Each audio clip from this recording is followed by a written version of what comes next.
What's up, super dupers? Joe here from Treadmill Heroes Fitness Repair. And do you have a Nordic Track treadmill or a Proform treadmill, or really any other treadmill in general that is just not running? Well, in this video, I'm going to break down all the possible things that I can think of that it might be, and how to diagnose those problems and fix them and get the proper parts coming. So let's dive right into this video. And by the way, if this video ends up helping you out, feel free to click on that super thanks and maybe chuck us a few bucks. After all, the average service call is about $150 to $200. So that being said, let's dive into all these different scenarios that it could be and how to figure it out and how to fix them. This right here is your motor control board. This is the component that feeds power to either your lift or drive motor to make the thing go, or your lift motor here that makes it go up and down. It also does things like read the speed sensor off to the side here, which we'll talk about later. And it takes command from the console up top. You tell the brain up top what to do, it sends a signal down the neck into the motor control board, and then the motor control board tells the other components how to perform. So if you're just walking along and all of a sudden the treadmill just stops, well, there could be a couple things going on here. Let's start with some of the easiest things to do first. One, check the outlet in the wall. I know that sounds dumb. Take a vacuum or a lamp and just plug it in. Make sure the outlet's still hot, right? The other thing that you gotta keep in mind, treadmills hate GFCI outlets. You know, the little outlet at home, the little thing will pop out and the light turns red. You typically see these in basements, and then bathrooms and kitchens, and sometimes garages as well. The thing with a GFCI outlet is it can't tell if you have a safe spike in power or an unsafe spike in power, so it'll just pop if it reaches past the amperage limit being pulled from the wall. So double check that, but in general, don't have your treadmill plugged into a GFCI outlet. If you have one somewhere, you know, I don't want to give wrong advice here, but you should probably talk to an electrician to see if it'd be okay to switch that out to a regular outlet. In an ideal world, your treadmill at home is on a 20 amp dedicated breaker. So that way, in other words, that outlet is dedicated to it goes from the breaker box to the outlet to your treadmill, and that's it. Similar to like a deep freezer or maybe a sump pump. You don't want a lot of things sharing juice on those major appliances, and that rule definitely applies when it comes to treads. But let's assume that you've got power going into the unit. Well, now we need to trace the power going into it. Usually what happens here is when you're walking on your treadmill and it just stops abruptly, more often than not, you have a bad motor controller. So what's happening is your drive motor is going along, and every time you step, the drive motor is compensating for that weight on the belt, and it's commanding more power out of the motor control board. And as you're walking, every step is going, and the motor control board's feeding more power to make sure that the belt runs smooth. And eventually something's got to go, especially if you haven't been lubricating your belt and deck. So the motor control board will pop. But let's figure out how to diagnose if you need a new motor controller. So first we have to determine, are we even getting power from the wall to the motor control board? So first things first, power off the tread with the on-off switch that's down by the power cord. Usually it'll say something like reset or something. In this case, this has an off on the bottom and a reset on top. So right now I've got it in the off position, and I'm going to unplug these two wires right here. This white wire on the motor control board that says AC neutral. You want to pull that from the end of the connection, not on the wire. And then you also have this blue wire that says AC input. So that's your hot wire right there. Here's your two power wires. But it's kind of strange. Normally these are white and black. On most treadmills, you're going to have a white wire and a black wire being plugged in.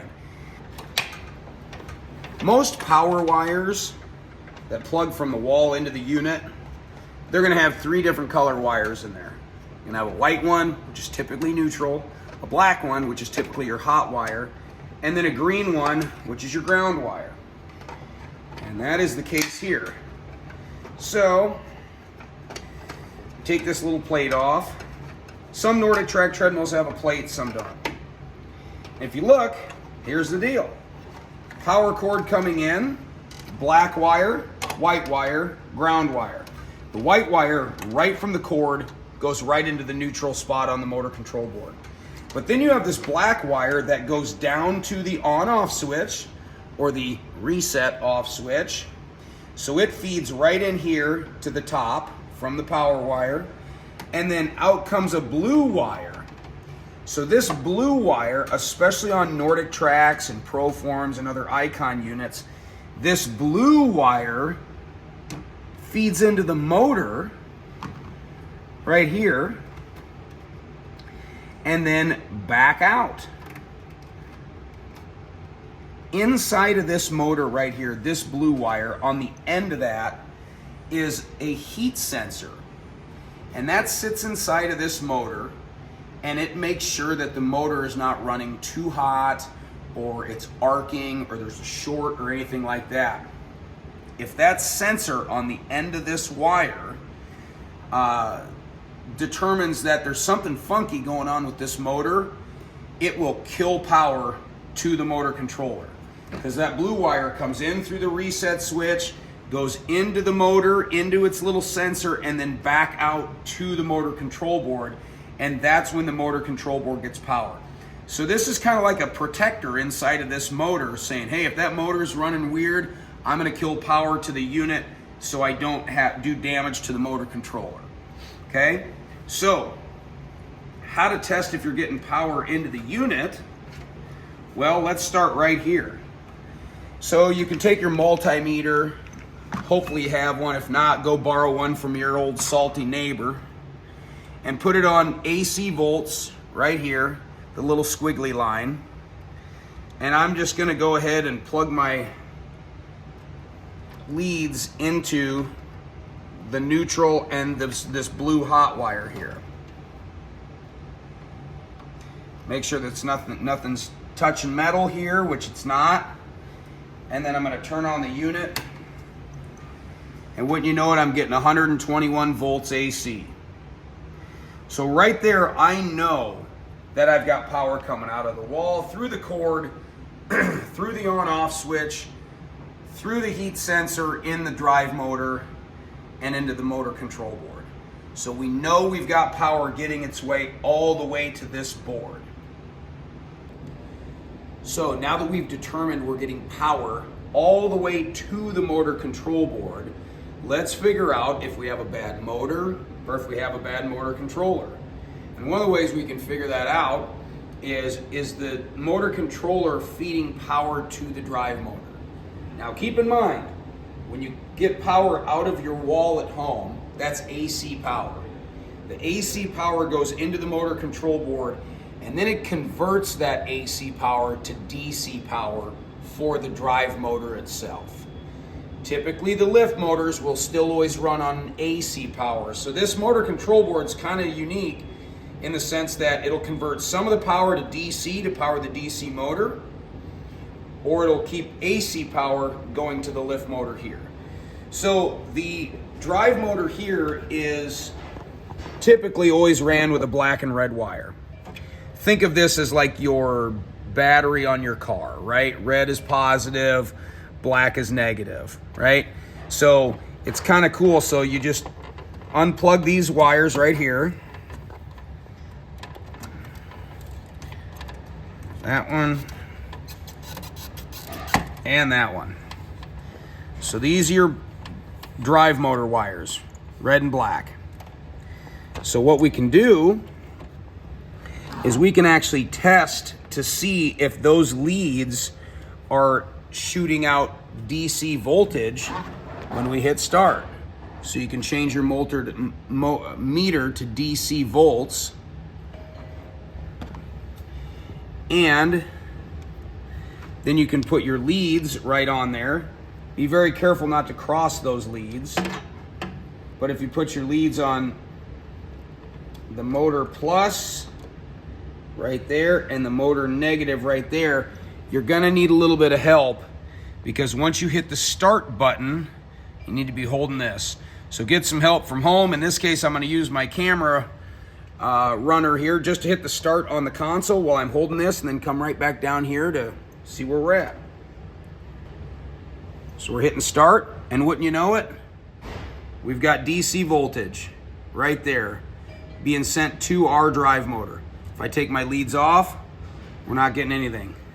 If I put my leads back on, we are getting voltage, DC voltage, sent to the drive motor.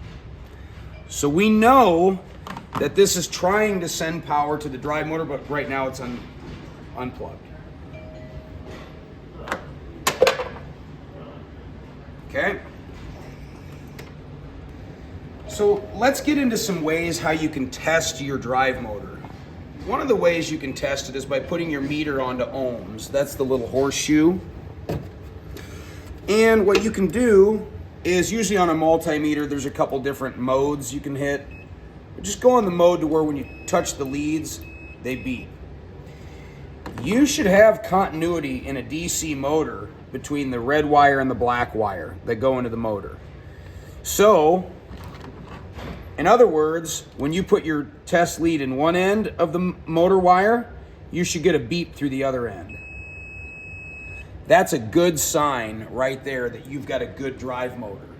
At least you've got a good connection in there. That's not the end all be all, but that's a good start. The other thing you can do is roll the drive belt off of the drive motor. Just be careful when you're doing this. Go nice and slow. I like to try to roll it off the small end a little ways and then work it back off the big end. You kind of got to go back and forth, but a lot of these belts are designed to stretch a little bit. And this one even tells you, I mean, it's a flexonic belt. It's designed to stretch. There's not a lot of adjustments in the tension here. So you just go back and forth. Let's get that drive belt off of this treadmill motor. There we go. So now the motor can spin freely. And one of the things you can do is you can take a battery like a 9-volt or a D battery, take a paper clip, and break this thing in half. Okay.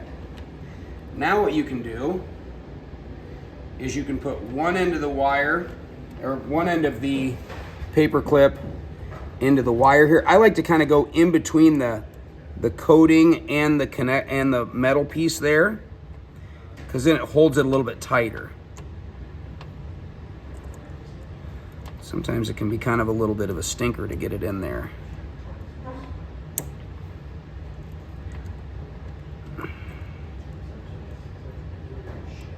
There you go. Now it's nice and tight along the side there. And I do that on both ends.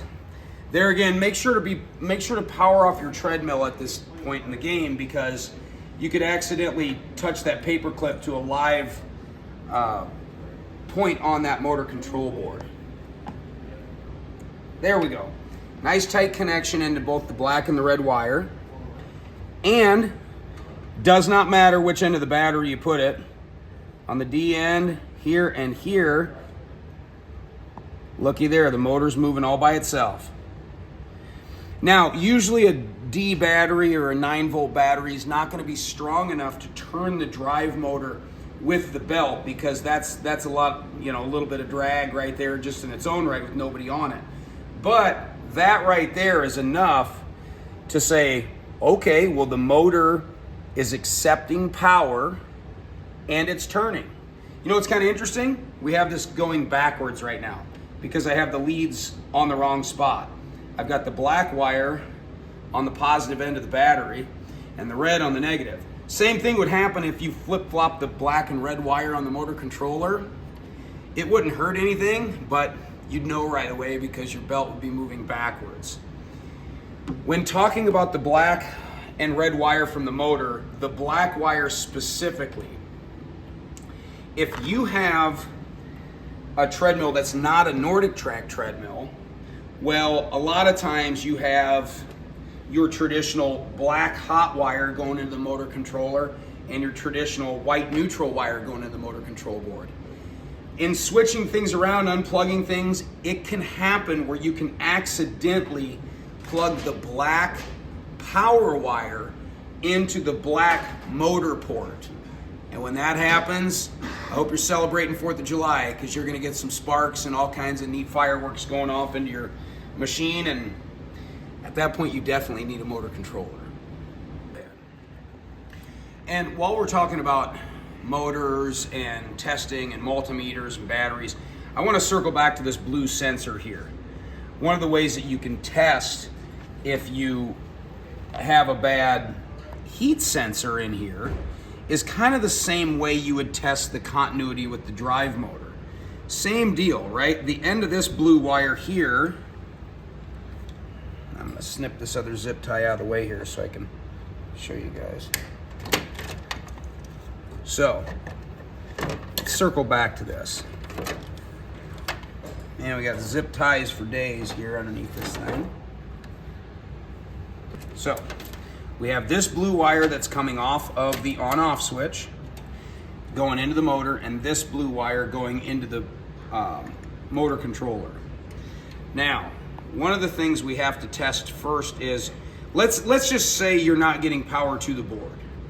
You're testing this end and the neutral end, and you're not getting any AC power.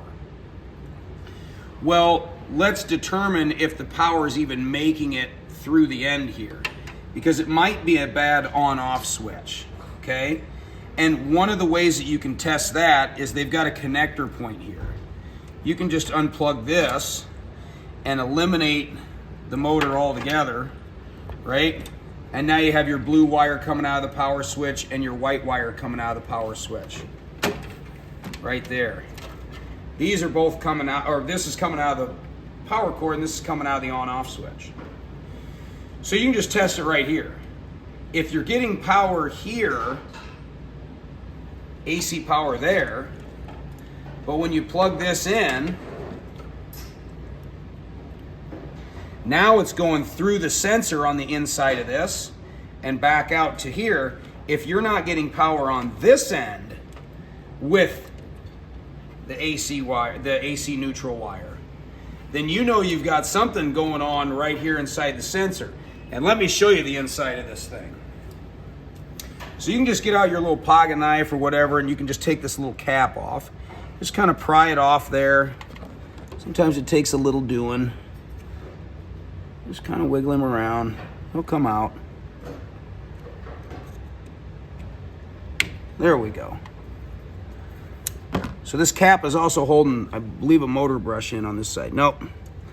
So this heat sensor is hardwired in. Some of the heat sensor wires will just pull right out of there. And as a matter of fact, I have one of these in the back room. I'm gonna grab and show you what it looks like if you were to remove it from the whole motor. So this right here is that heat sensor I'm talking to you about. I pulled this out of another Nordic Track motor.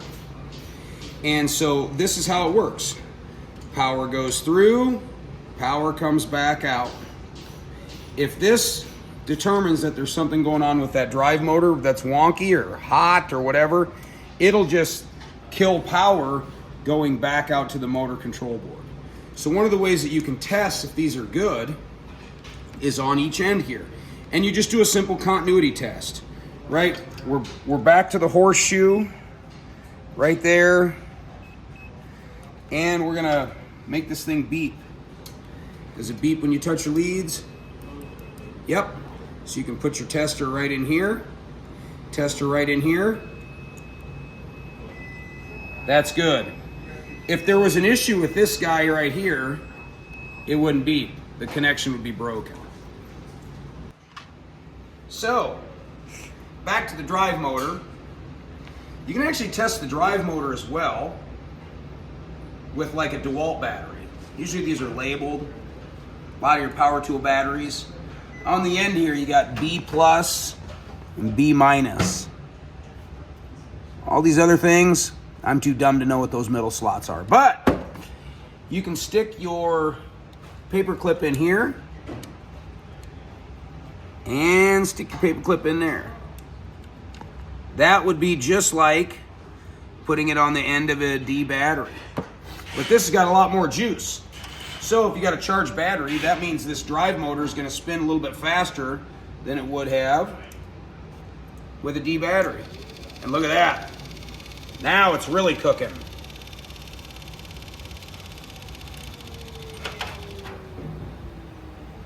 The wire was rubbing on that flywheel. So that's usually, if you can do that with a battery and make it spin, the motor's good. So now I'm just going to put my motor cap back in place. This cap's got some little cutouts here. That's where the wires feed in.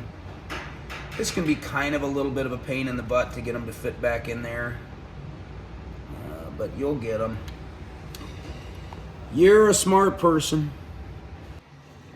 Now that you've got your multimeter out and we're talking continuity, one of the things we need to take a look at is your speed sensor. Because in treadmills in general, if you go to hit start and it maybe runs for a couple seconds and then stops, but you can power the tread off and power back on and it'll continue to do that. It'll go for a couple seconds and stop. Or in some cases, you'll hit start and the treadmill belt will speed way up and then it'll stop. You could have an issue with your speed sensor not reading the speed from your front roller that's turning. So if you look down here on your front roller, you've got a magnet that turns. There's usually a magnet. And with every rotation, it passes by this little barrel speed sensor right here. And every time it passes by, the speed sensor sends a signal down through the wire, and it's right down here.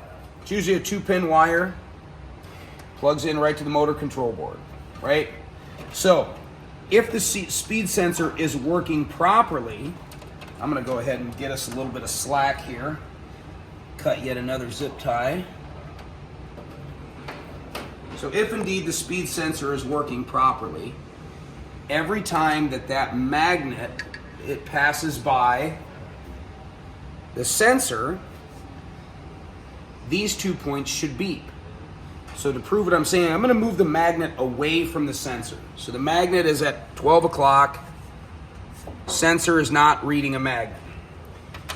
Take your multimeter, put it on ohms. Does it beep when you press? Great. Go to the 2 points on the speed sensor. They usually expose a pin on these, which is kind of nice, so you don't have to try and ram it in here. If that's the case, use your trusty paper clip and put it in there. But right now we got these two little metal points. There and there. And it does not beep. It's kind of hard to do this, but it does not beep when you press. I touch it there, good. When you touch the 2 points by themselves, they don't beep. Now, if we move the magnet in front of the speed sensor, which now it's right in front of the speed sensor, and we do the same test, if the speed sensor's good, it should beep. There you go. So we have a good connection there, and the speed sensor's good. Usually the speed sensor can easily be replaced on just about any brand of treadmill. The other thing to take a look at is the magnet still there.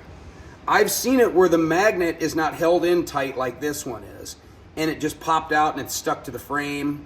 Sometimes maybe during a move the magnet gets jostled and it comes out. I've seen weirder things. So make sure that the magnet is in place. So now we've covered a lot of scenarios there that if, oh well, okay, no, we'll go back up here. We'll keep talking about the treadmill not running.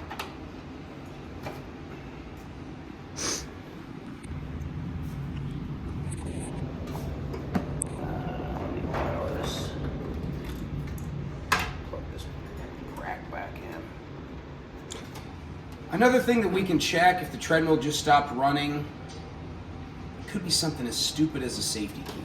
This thing right here. So sometimes these treadmill safety keys can kind of slide off to the side and still make a connection, like still be hanging on there, but it's not going, right?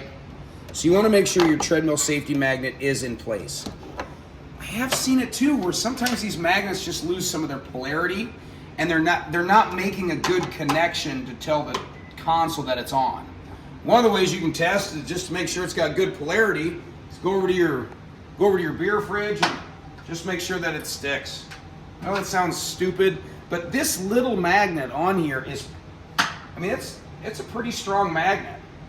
So make sure it's got good polarity. So now that we've kind of touched base on some of the most common things that could happen why the treadmill stops working during a workout, what happens if you go to use your treadmill for the first time in a while and it doesn't come on?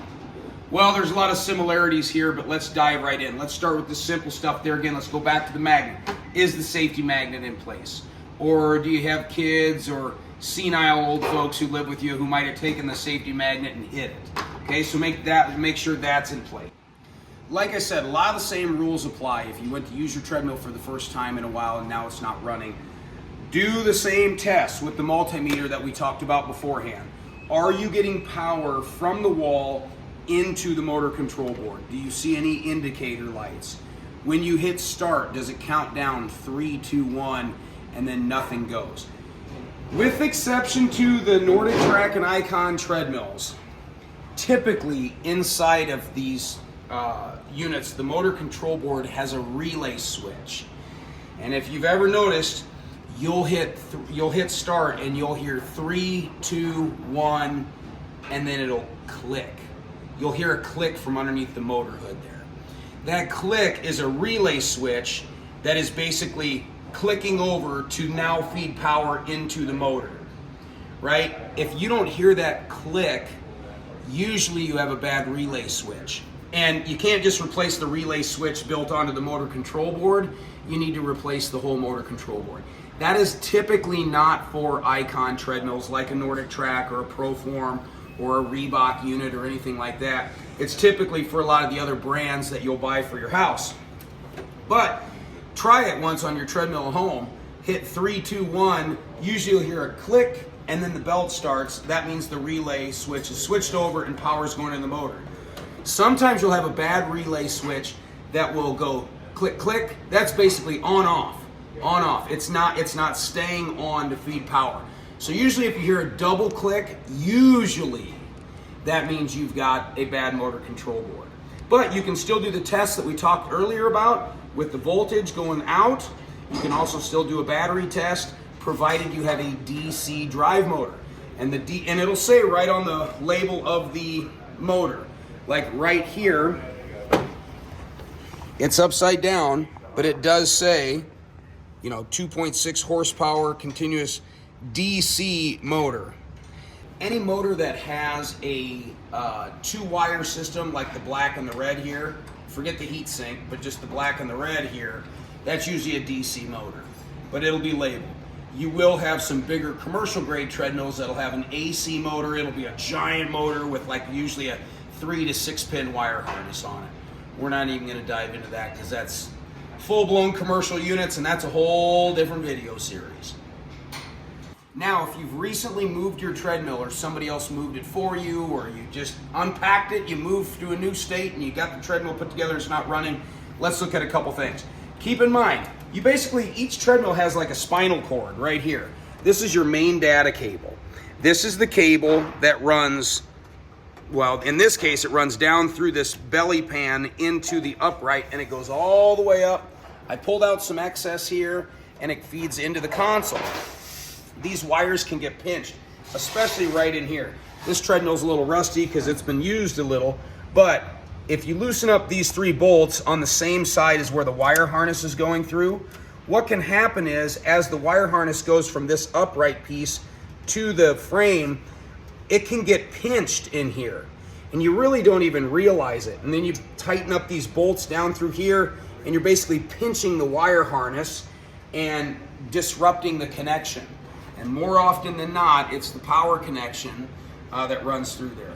It's also worth noting that on these wire harnesses here, which I'll just unplug this, snip yet another zip tie. Check this out. All these wires do different things. Some of them just send command from the upper board down to the lower board. But usually on the Icon treadmills, the black and the red wire are the power wire. Remember when I was talking about this motor control board feeding DC power into the drive motor? Well, the console also runs on DC power. It doesn't take a lot of power to power up these units up here. Even the fancy Android touchscreen ones, right? So what we need to determine is, do we have continuity through all these pins? Did you get a pinched wire? Now, obviously, the first thing to do is loosen up these, and you can kind of scoot this upright away from the frame to see if this has been pinched. But if it has, we can test continuity from each one of these pins from the bottom to the top, and I'm going to show you how. This step may require a special helper. In this case, I got Brandon here. So what we're going to do here is we're going to test each pin to make sure that the wire harness is not pinched or crossed or anything like that. Because if you have a purple wire down here, well, you got a purple wire up top here. So what we're going to do is we're going to disconnect the upright cable from the console cable. And you just push in this tab. Sometimes they can be a little bit of a stinker to get apart. So this wire here, you can see it goes through here and it goes into the console. But this is the wire harness that came up the upright. Same colors, black, purple, yellow, orange. And they give you these convenient little tabs here.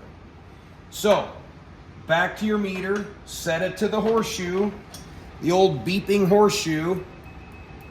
So I'm going to give one end to Brandon, and he's going to start on the end here, and he's going to start on the black tab, and then the purple, then the yellow. So Brandon's going to hold it on the black tab there, and I'm going to hold my meter lead on the black down here. Yep, right there. And then I'm going to touch it on the black, and we should have continuity if we got a good touch there. There we go. That's the black and the white wire. Then we go to the purple, right next door. And then the yellow. And then the orange. And we're going to go all the way down the line. Now, it's worth noting, there's two things you need to check. One, you need to make sure from purple to purple you get a beep. But what you don't want is you don't want purple to red to get a beep, or purple to yellow to get a beep. Because what might happen, that wire harness might be pinched, and you could have the purple wire still making connection with the purple wire up top, but it got pinched into like the yellow wire, and it's got continuity between the purple and the yellow wire, if that makes sense. So you need to make sure you've got continuity from purple to purple, but not purple to all the other ones. So what you do is, Brandon, just hold that on the purple. And first things first, Is that the second one? that's the second one in. Beep there. But while your partner is holding that on the purple, you want to check all the other points. Here's purple again. Beep. Black and white, nothing. So do that sequence through all the colors to make sure you got good connection from color to color and not a cross connection from a pinch. Thanks, Brandon. Oh, next we go to your console wire, or your console wire right here. This is the wire that goes from this to your console, okay? Now, if you look here, you got the male end inside of here. Each one of these colored wires has a pin that sticks out. And each one of these colored wires just has a hole. Obviously, those go together. But what can happen when the movers go to reconnect this wire, or maybe you did, you can get in a hurry and not even realize it and go to put this connection in, and it kind of goes in sideways but pushes in and snaps, all the while pushing one of these wires off to the, or one of these pins off to the side. That connection will still make a connection, but in reality, one of the pins is off to the side and it's making the treadmill act wonky. So inspect your connection pins. Sometimes there's a connection pin down below here. Sometimes there's just a little nubby wire that sticks out of the frame, and then you've got your data cable wire that make a connection down here. Make sure you don't have a bent pin. Now, let's move on to checking voltage. So, another issue you can have with one of these treads, we've got these exposed tabs here on the console wire end, okay? So we can test there. I will tell you that in general, like we were saying before, usually the power wire, the DC voltage that's coming up through the frame is your black and your red wire right there on the end. And wouldn't you know it, the black wire is usually the one that gets bent off to the side because it's the end wire. DC voltage coming out of those two pins. So, in other words, everything might have checked out down below. You might have a dead console. Console not powering on at all, okay? We're gonna plug our main wire back in down here.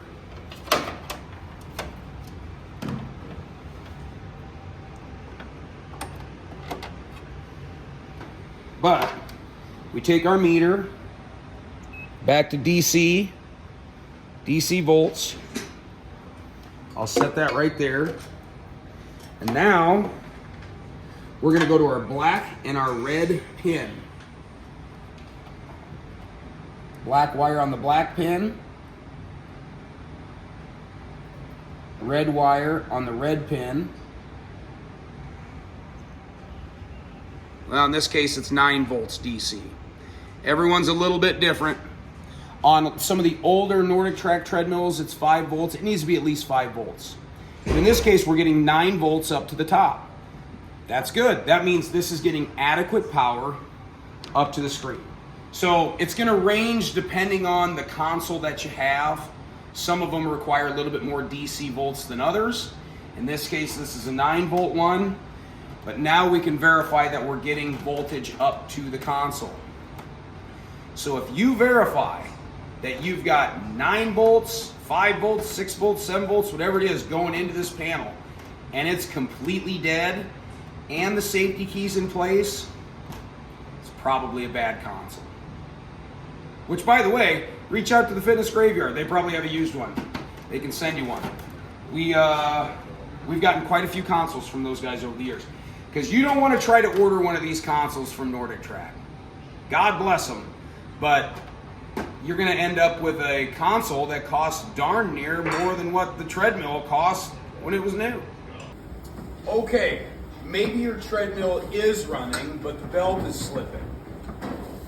Let's talk about some potential culprits in that crime, because it's not always your walking belt. And even though we've made multiple videos on this, I feel like it'd be appropriate to put it in this video. Come on in here. So while I'm walking on the tread, if all of a sudden you feel like it's slipping, there could be a couple things going on here.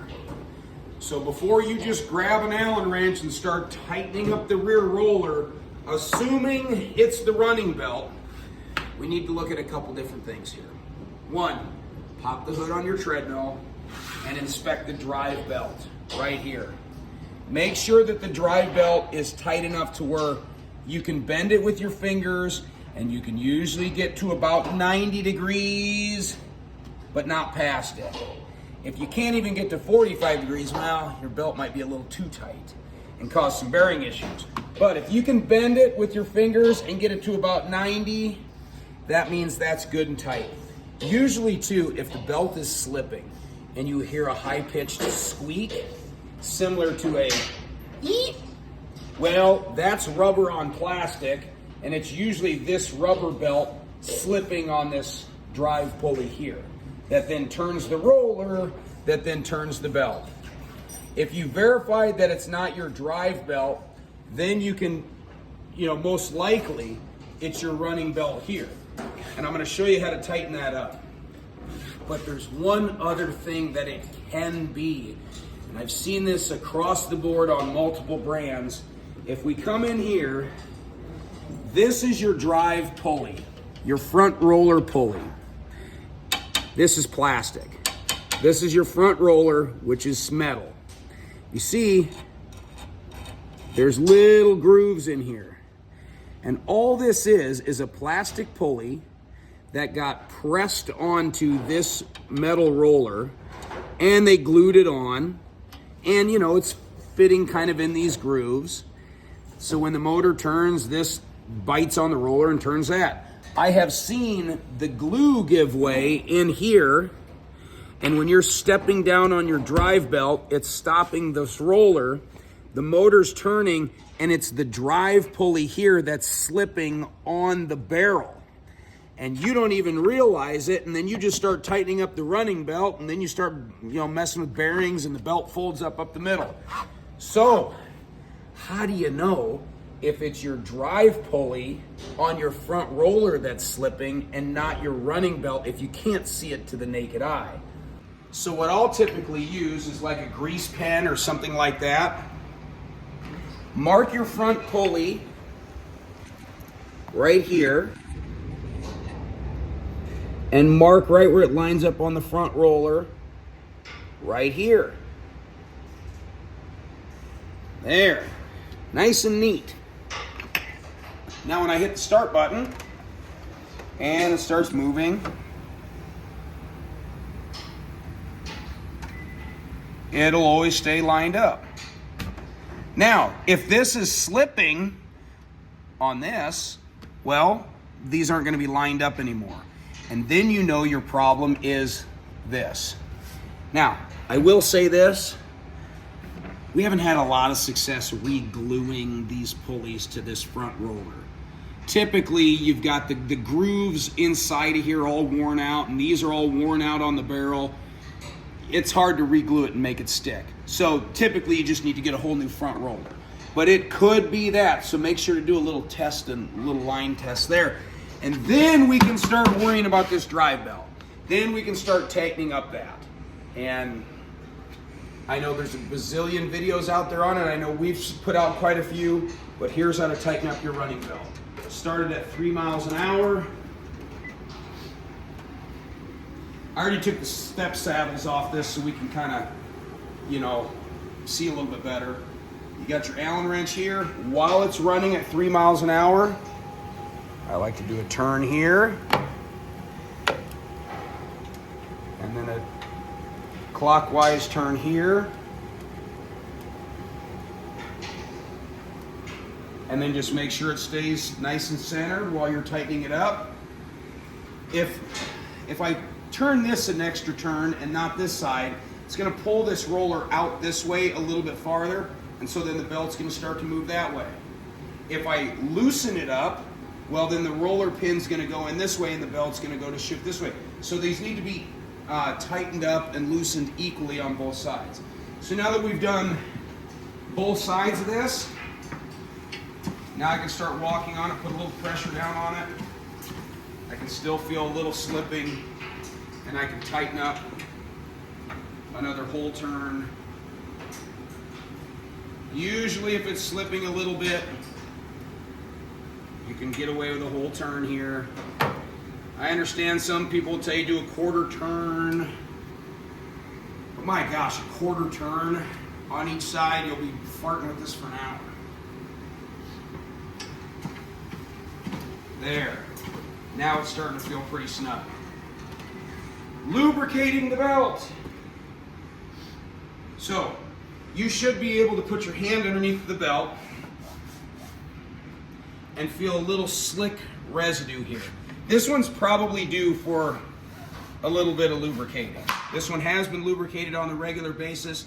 There's a little bit of oily residue underneath there, so that's good. But the best way to lubricate your belt is you can get like a little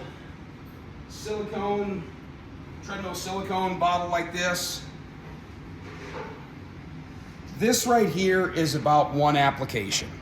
Usually these bottles here, which I think this is about 1 ounce, usually you can get by with about 3 applications in here. So it's really as simple as just putting a little bit on one side underneath the belt. Careful not to drip it on the top, and a little bit underneath here. There's all kinds of methods. You've got the sponge on the stick. You've got different, some people put that in like a long oil can and pump it in there. But if you're just at home, I mean, you just probably just have a bottle of lubricant. Put that underneath there and start walking it in. Spin it around and then go ahead and start up your belt. Careful not to put too much on there, because if you put too much lubricant in there, it can bleed through the belt. And once it bleeds through, it's always going to be that way. It's not really going to hurt it, but at the same time, it's going to be kind of ugly, and you might have to replace the belt because it might bleed through so much the top of the belt might get a little slick. So then you just kind of walk it in.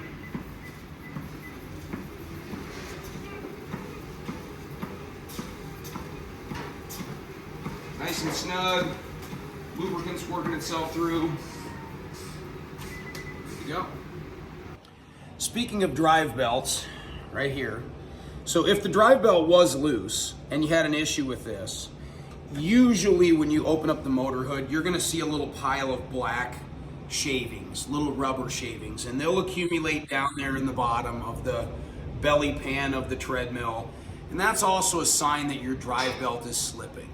Usually if the drive belt is snug and it's in the proper grooves and it's running straight, usually you're not gonna end up with a bunch of shavings.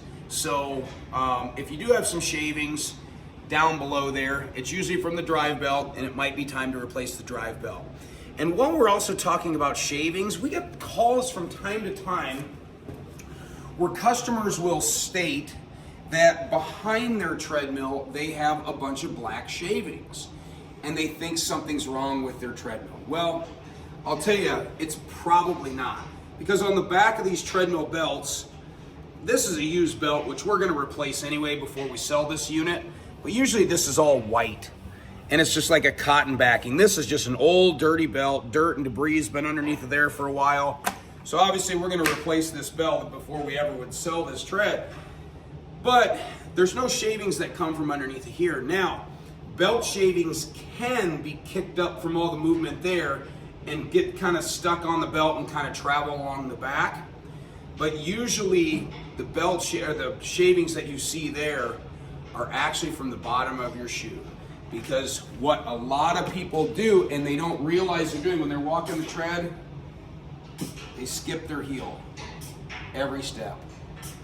And they don't realize it, but their shoe is actually the pieces that are falling back there, or it's a mixture of their shoe and the top of the belt from skipping your heel. Or maybe you're digging your balls of your feet in. But usually it's what you're seeing from a little bit of debris from the top of the belt or from the bottom of your shoe. Typically, if you see shavings in the back, it's really a nothing.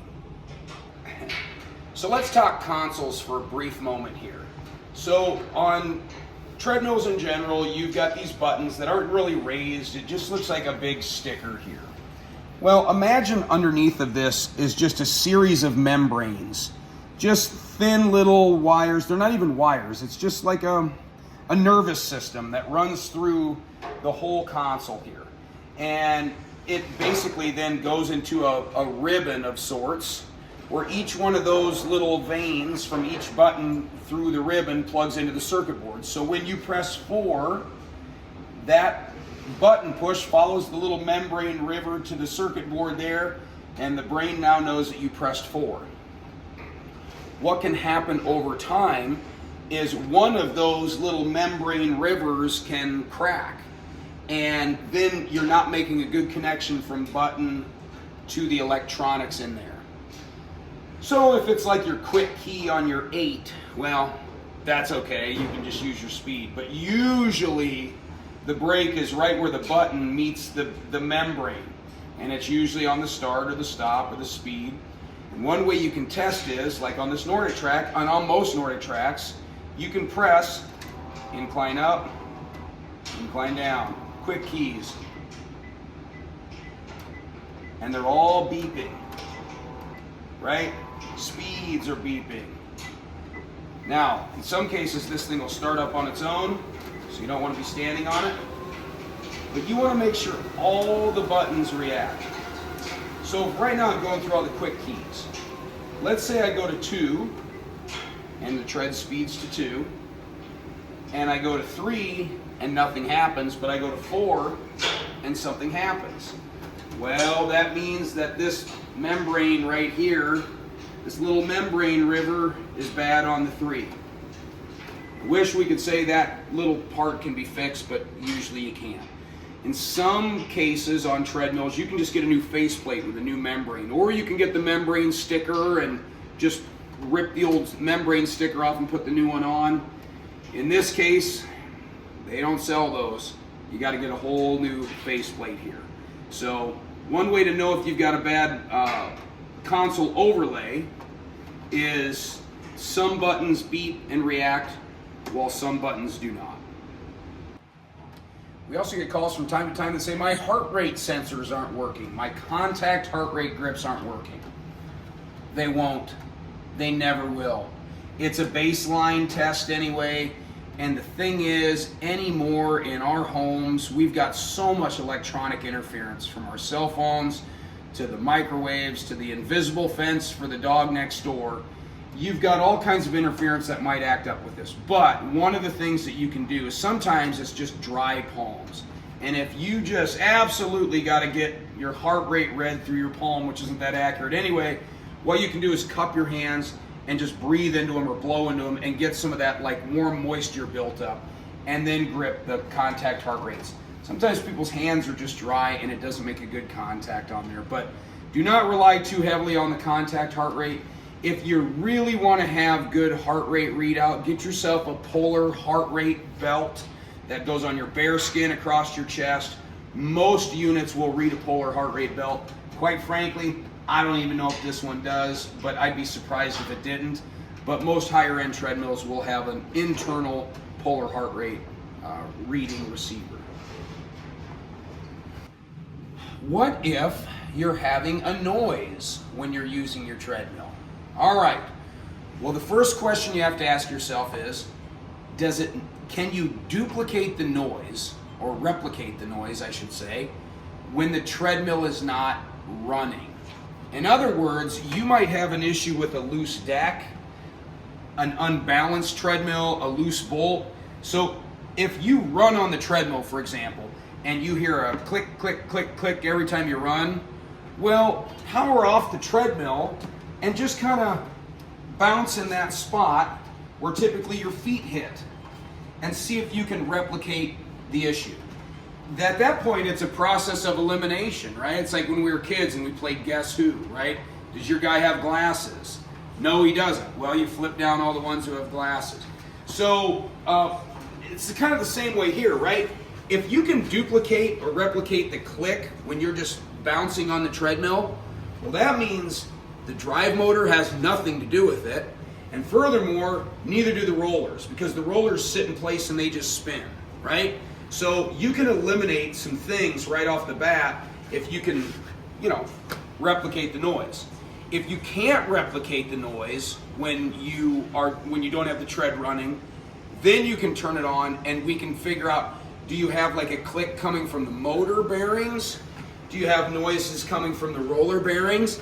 And one of the ways that you can do that is, first, does the tread make the noise when no one's on it? Okay? So if you just turn on, you hear a constant or something like that, like a fast-paced clicking, well, then the body weight or the pounding has nothing to do with it, so it's probably not anything to do with the decks. It probably has something to do with the drive system, which would be the motor or the rollers. And so what you can do is you can roll the belt back off the roller like we showed earlier in this video, and just start by running the motor. So if you still hear the noise when no one's on it, but the belt is moving, well, then you have something going on in your drive system, either the motor or the rollers or something like that. So one of the things you can do is you can actually roll the drive belt back off the motor like we talked about earlier in this video and just run the motor. Do you hear that same noise, but maybe it's a little faint? Well, it's probably this. It just doesn't have any tension on it from the drive belt. The other thing, when you take this drive belt off, one of the things that can get loose is this flywheel right here. So this flywheel attaches on to, you know, I don't know what I want to call it. We'll call it the motor shaft nub, and this will attach to it. Well, sometimes this flywheel gets loose. So with no tension on it, like take this drive belt off and wiggle this flywheel back and forth. This should have no play on the motor. And so if you can move it back and forth just a little bit, that means that obviously this is loose. Maybe you can tighten it up. Maybe there's a set screw, or maybe it's just time for a new drive motor. If you don't get the noise when you take the drive belt off, well, then your noise is probably isolated to one of the two rollers and the bearings within the rollers. And thankfully for you, what you can do, hook the drive belt back up to where this spins the front roller. Just remove the rear roller. Take that out. The running belt won't move, but that's fine. This front roller will still spin. And if then you get noise, well, then you got noise coming from the front roller, and you can replace that. If the noise is still gone, but you put the rear roller back in, well, then it's probably bearing noise from the rear roller, and you can replace that. The other little trick you can do, the old mechanic trick, you can just take a screwdriver, not on the actual roller when it's moving, but on the roller pin. You can stick a screwdriver on there and just basically plug the hole of your ear with this screwdriver like that. And you'll be able to hear vibrations, and the vibration will be far more pronounced on the bad spot, and the noise is going to travel through the machine. But once you find the smoking gun, if you will, it will make a significant amount of noise through your ear there. So just be careful. You can put it right here on the motor if it's a DC motor. If it's an AC motor, I wouldn't do that. Some of those might zap you. But a DC motor like these is fine. Put it right there on the housing. Just be careful. Same here with the front roller. You can put it right here on this roller pin, because this roller pin doesn't move. And you can sit there and listen to it that way. Check both sides. Once you find the bad bearing, you'll know. It'll be far more pronounced with the screwdriver. So there again, do the little hearing test. So hopefully, along this whole journey, we've been able to smoke out the problem that you're having with your treadmill at home. And if not, shoot us a comment. We'll be happy to help you out. We do our best to reply to the comments. If you like what you saw, don't forget to give us a super thanks. Visit the fitness graveyard if you need parts. And remember, don't just be super duper.